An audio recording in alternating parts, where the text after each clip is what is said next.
Nou ons het net nou, was daar gebedsversoek. Jessica, waarvoor het jy gevra gebedsversoeke net nou? Vermoeid en belaste mense.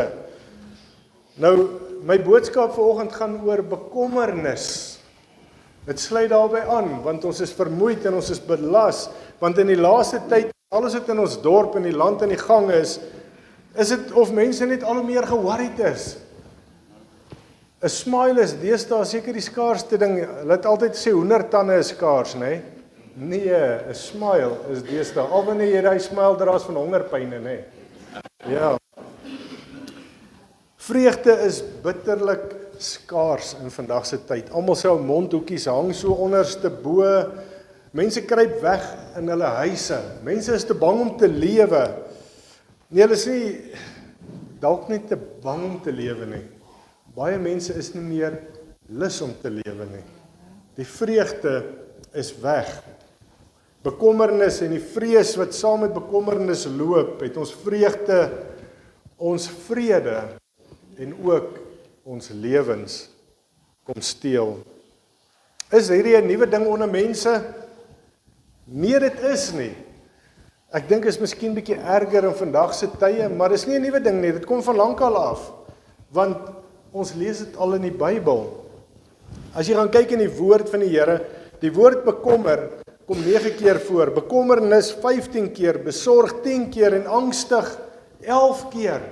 So ons lees gereeld in die Bybel van bekommernisse. Ons lees onder andere daarvan in die bergpredikasie waar Jesus self daaroor gepraat het, en dan lees ons ook daarvan in Filippense waar Paulus in die gemeente in Filippi geskryf het. Wees oor niks besorg nie, is die woorde wat Paulus aan die gemeente geskryf het. In werklikheid was dit die Heilige Gees wat Paulus gelei het om hierdie brief te skryf, hierdie woorde neer te sit. So hierdie woorde kom nie van Paulus af nie, dit kom van God af. Dit kom reguit van God af.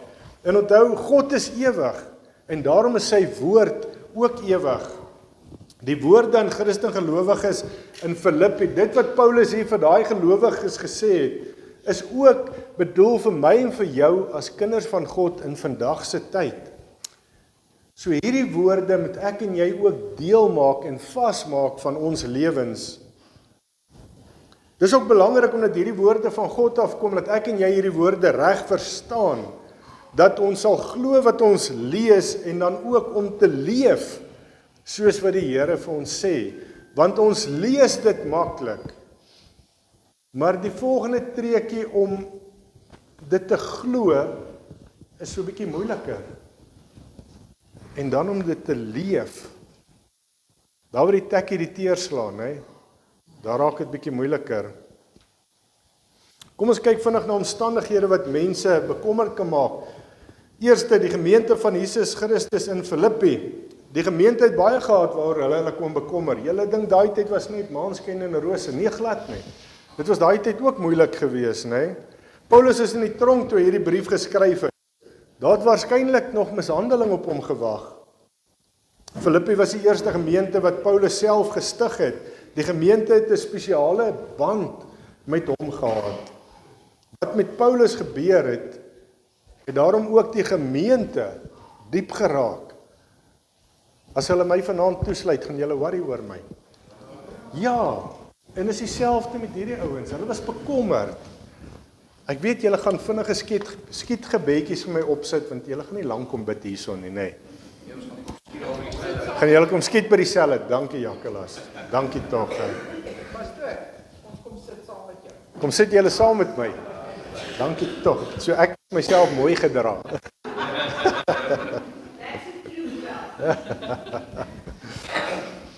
So in daardie tyd was daar ook mense in die gemeente wat die evangelie so bietjie anders te kom oordra het as wat Paulus dit gesê het. En ons weet enige ander evangelie, anders is dit van Jesus Christus wat vir ons gesterf het, wat opgestaan het, dit saai verwarring onder mense en dit bring dinge wat nie lekker is hier in ons harte nie, nê.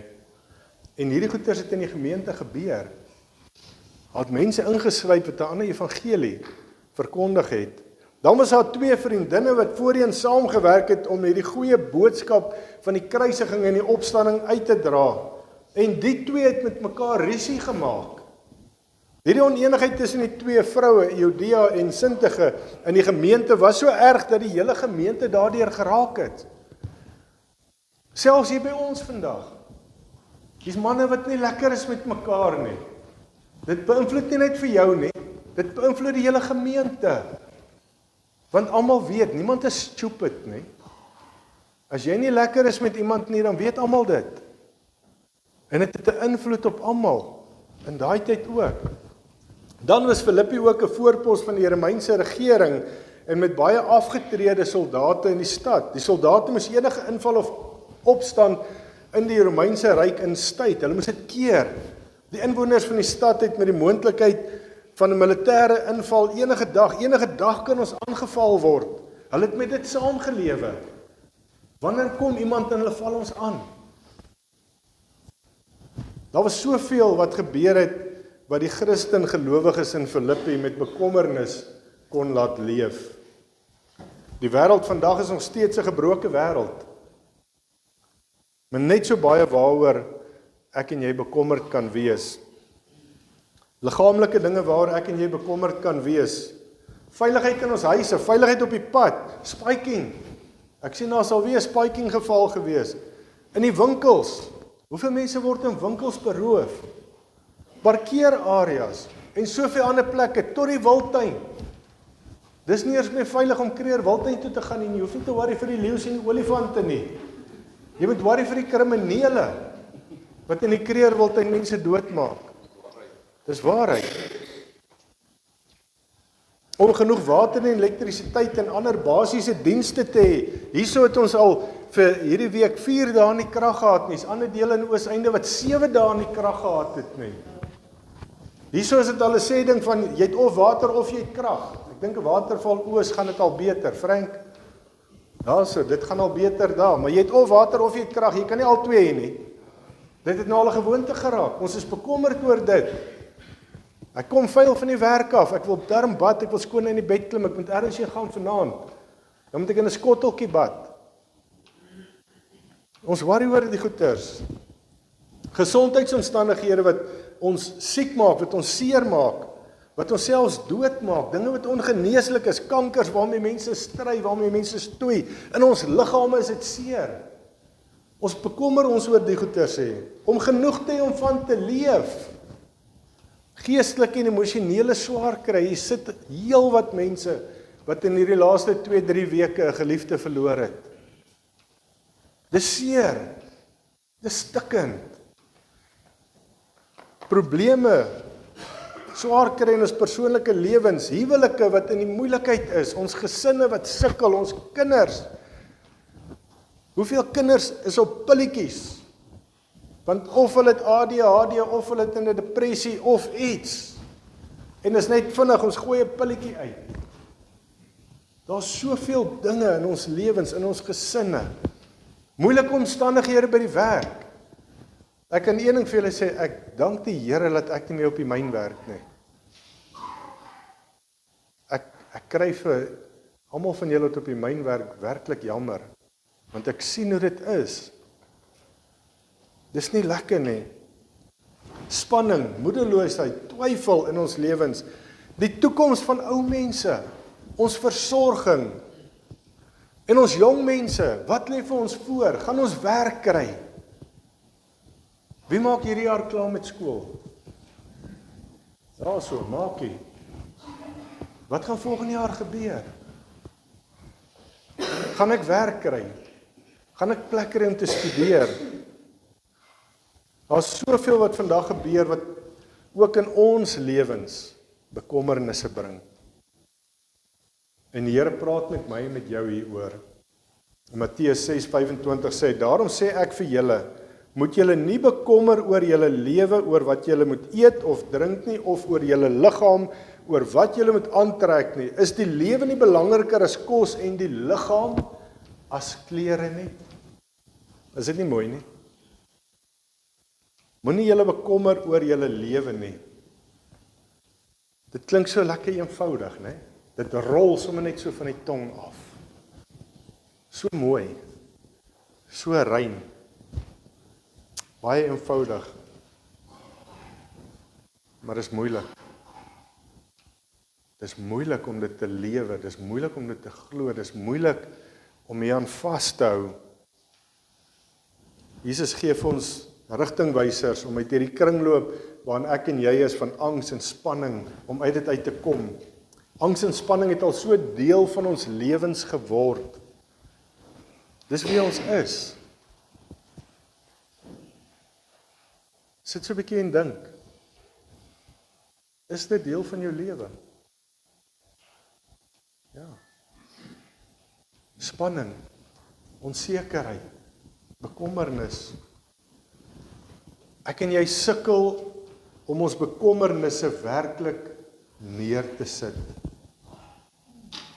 Nou hierdie gedeelte, hierdie verse maak deel van die bergpredikasie. En dis seker een van die mooiste dele in die Bybel is die bergpredikasie. Julle kan dit lees aan Matteus 5 tot 7. Die bergpredikasie kan opgesom word in een tema. Hoe om 'n lewe te leef wat geheel en al aan God toegewy is. 'n Lewe wat vry is van skynheiligheid. 'n Lewe wat gevul is met liefde en genade en geanker is in wysheid en geestelike onderskeiding. Is dit nie mooi saamvatting van die bergpredikasie nie? Jesus openbaar hier die waardes van God se koninkryk en in dieselfde asem wat die Here vir ons kom sê, dis hoe God se koninkryk is. Dis die waarheid hier rondom. Kom en hy kom sê vir ons, hierso is die leuns van die wêreld. Hierdie valse sekuriteit wat die wêreld vir julle aanbied, dis 'n leuen. Dis 'n leuen. Hoewel hierdie woorde, meer as 2000 jaar teruggespreek is, bly die boodskap vandag net so relevant vir my en vir jou. Die oorspronklike gehoor was gewone mense wat onder politieke en ekonomiese druk gelewe het. Hulle was oorlaai met vrees vir die toekoms. Klink dit soos ons lewens? Wat gaan aan in die politiek? Wat gaan aan in ons land? Wat gaan aan met die ekonomie? Waar in die lewe het jy gesien, betaal meer as R34 vir 'n liter diesel? Genigtig. Dis iets verskriklik. Maar dit bly 'n baal en ons kan ry. Ons kan ry.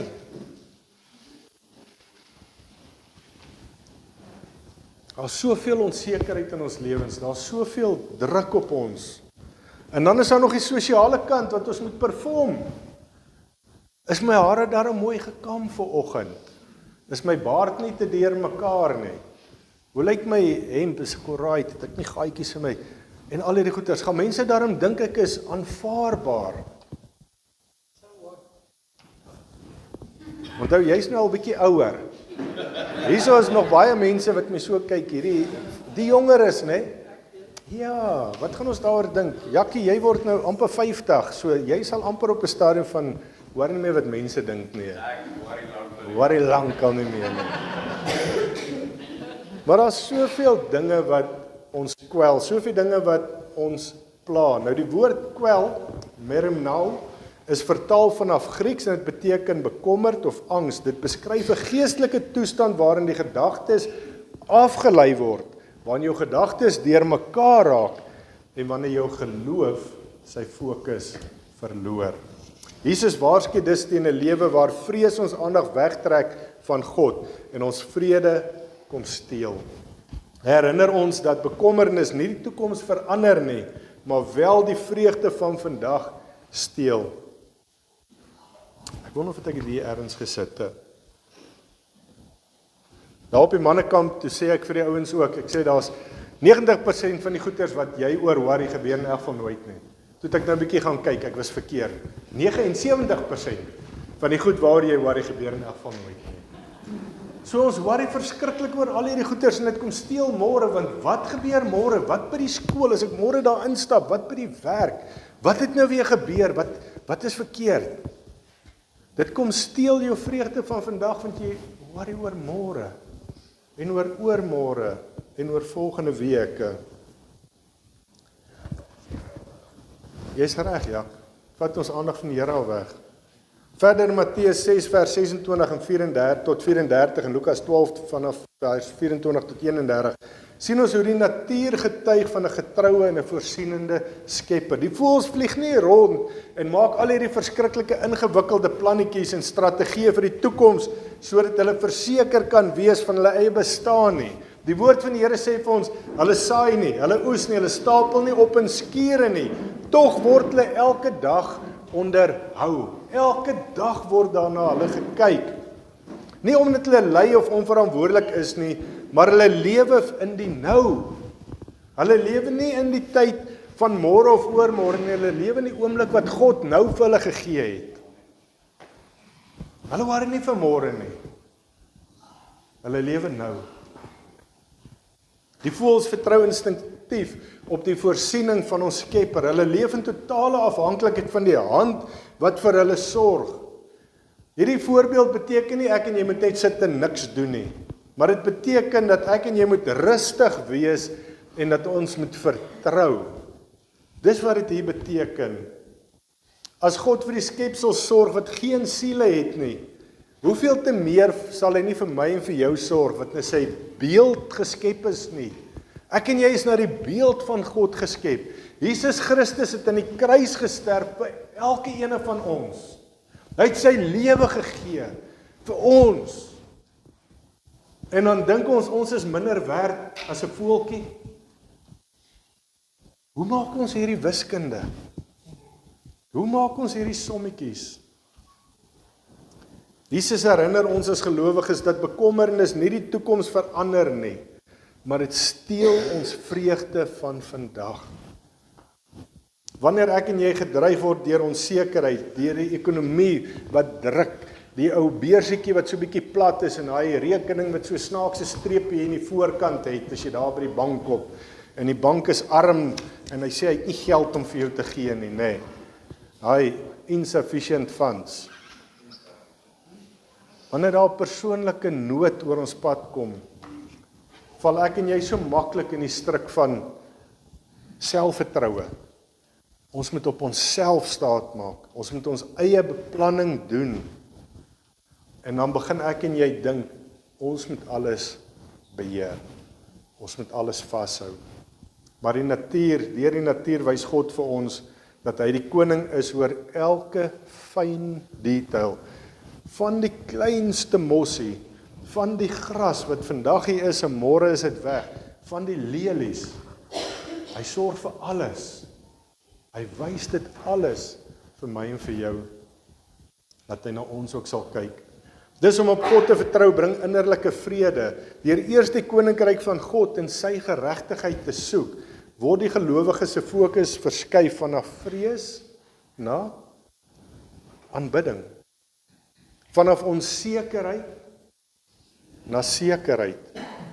Vanaf menslike krag na goddelike afhanklikheid. Daarom hoef die kind van God om nie te kwel oor vandag of môre nie. Ons Vader weet wat ons nodig het nog voordat ons dit vra. Matteus 6:32. Jesus se woorde Matteus 6:25 is nie net vir my en vir jou bemoedigende woorde nie, maar dis 'n opdrag. Dis 'n opdrag wat die Here vir ons gee. Ons het reeds gesien dat om jou te kwel is 'n teken van ongeloof. Om te worry beteken ons vertrou nie die Here nie. Dis so 'n bietjie hard, né? Dis so 'n bietjie hard. Laat hy so 'n bietjie insink. Ons vertrou nie op God nie. Wanneer ons worry. Wanneer ek en jy as gelowiges kies om nie te worry nie, onderwerp ons onsself doelbewus onder God. Ons onderwerp ons doelbewus aan God. Want ons erken en ons sê, die Here weet wat ons nodig het. Nog voordat ons vra, weet hy. Daarom gaan hierdie opdrag gepaard met 'n uitnodiging. Soek eers die koninkryk van God. Soek eers die koninkryk van God en dan Dan sal die Here voorsien. Dan gee die Here, maar eers sy koninkryk. Die Here se raad teen bekommernis bevat ook 3 dele. Die eerste, gaan na die Here toe met jou bekommernis. Heel eerste, maar waartoe gaan ons? Na ons eie ek toe, na die pelle toe, na die vriendinne toe, daai groepies. Ons gaan soontoe. Bid. Maar bid bestaan ook uit 3 dele. Eerstene, praat met God. Besef dat hy die lewende God is. Hy is jou Vader, hy is jou verlosser, hy is jou helper, hy is jou trooster. Praat met hom. Smeek. Besef hoe nodig jy God het. Smeek hom vir uitkoms. Vra regtig. Maak jou diepste begeertes, jou wense, jou vrese aan God bekend. Alles. Bring met alles, kom met alles na die Here toe. Maak oop. Ons het so toegemaak en ons is so opgekrop hier in onsself en ons praat nie. Praat met die Here. Alles, as jy wil huil, huil, as jy wil skree, skree. Hy is ons Vader. Hy wil hoor. Hy wil hê jy moet met hom praat. Jy moet jou emosies, jy kan nie jou emosies nie, jou gevoelens onderdruk nie. Maak dit oop voor die Here. 'n Regte man huil. Huil voor die Here. Skree as jy wil skree. Smeek hom. En die derde een, danksegging. Dink ook aan die goed in jou lewe. Sien die mooi dinge. Ons kom na die Here toe met shoppinglysies.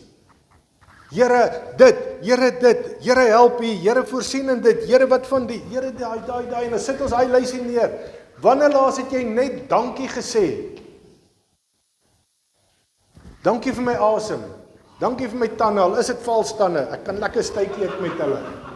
Daar's soveel goed om vir die Here dankie te wees. Maar ons doen nie.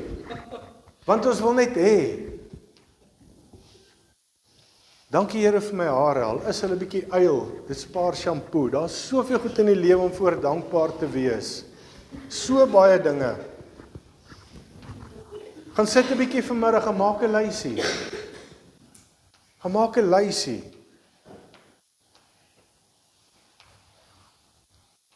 Maar onthou jy moet môre gaan werk. Want daai lysie gaan jou so lank besig hou, jy gaan dalk 'n week sit. Met alles waarvoor jy kan dankbaar wees.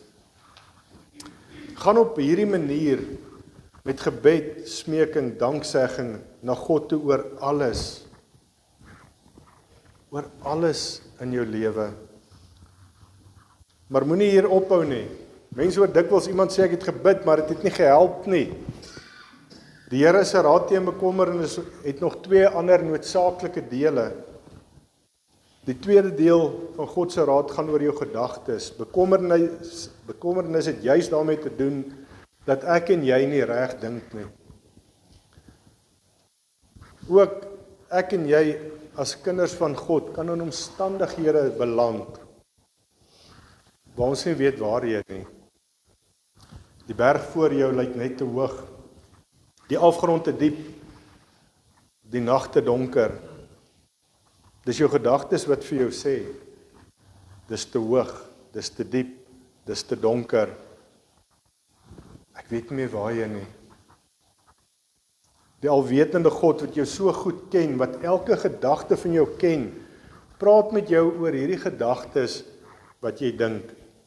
Die tweede deel van die Here se raad is, dink reg. Dink reg. Rig jou gedagtes op dit wat edel is, reg is, rein is, mooi is, prysenswaardig is. Ons lees dit in vers 8. Dink aan dit wat goed en reg is. Verander met ander woorde die gedagtes van te hoog, te diep, te donker. Dat jy alleen is, dat jy niemand het nie. Hoeveel kere dink ons, maar is net ek. En niemand gee vir my om nie. Niemand is meer lief vir my nie. Ons het hierdie gedagtes wat ons oorweldig. Verander dit. Verander dit. Onthou, jy is die beste Jan, Janine, Jakob, Kayla, Lana, Daleen. Die Here het jou spesiaal en uniek gemaak. Hoeveel keer bekommer ons onsself omdat ons kompeteer met ander mense? Hoekom? Hoekom wil jy iets anders te wees? Dis nie wie die Here jou gemaak het nie. Die Here het jou geskep uniek soos jy is. Meeste van ons bekommernisse kom van kompeteer. Ek kan nie wheelie soos Flippy nie.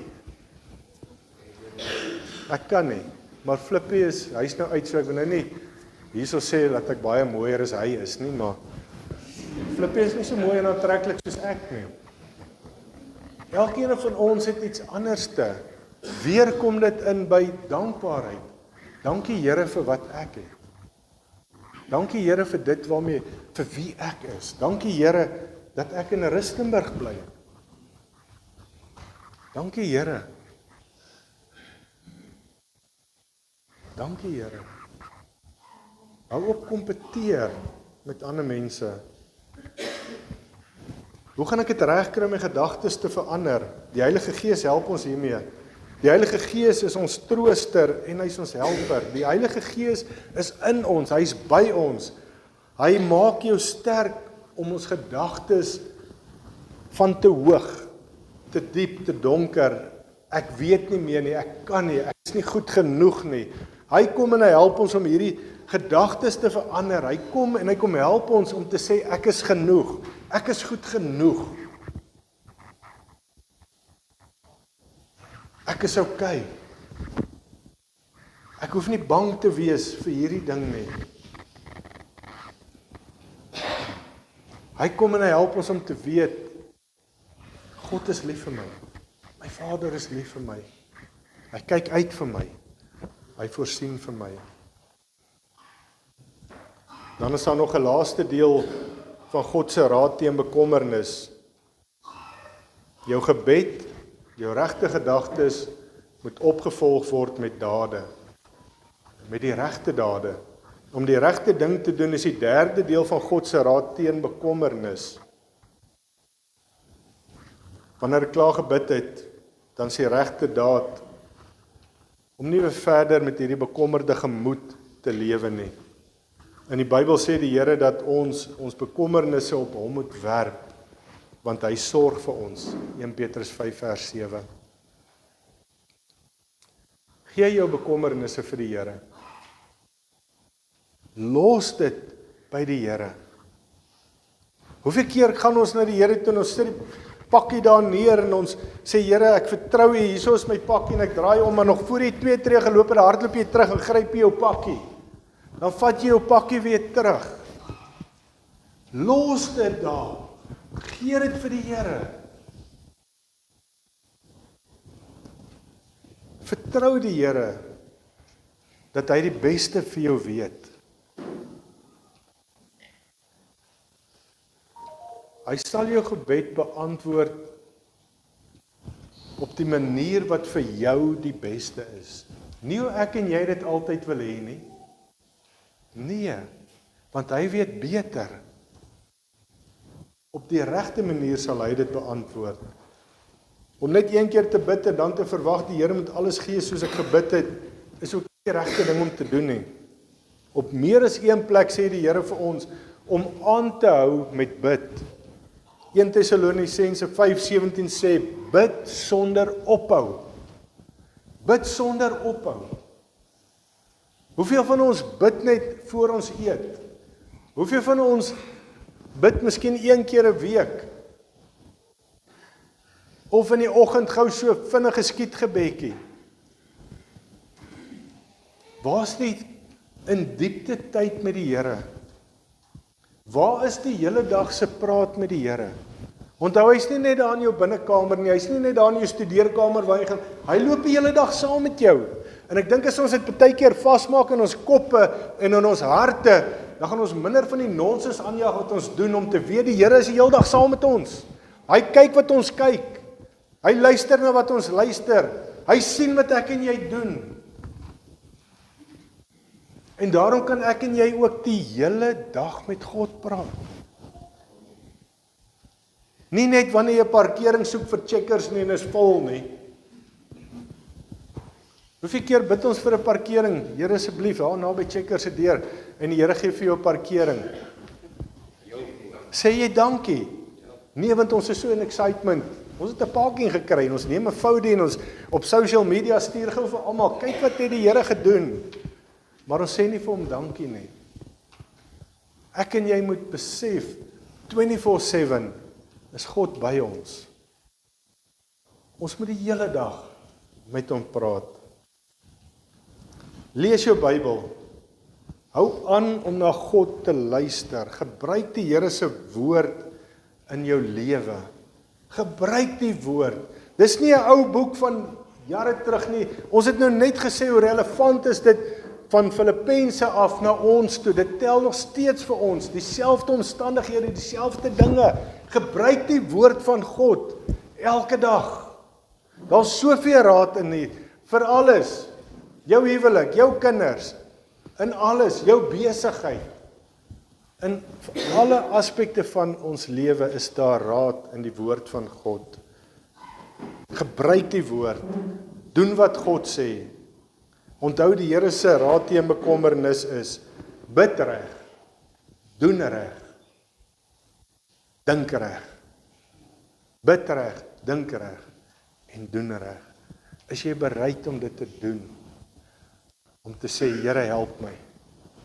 Here ek kan nie. Heilige Gees, kom help my op hierdie pad. Geef my die wysheid. Here, ek wil U vertrou.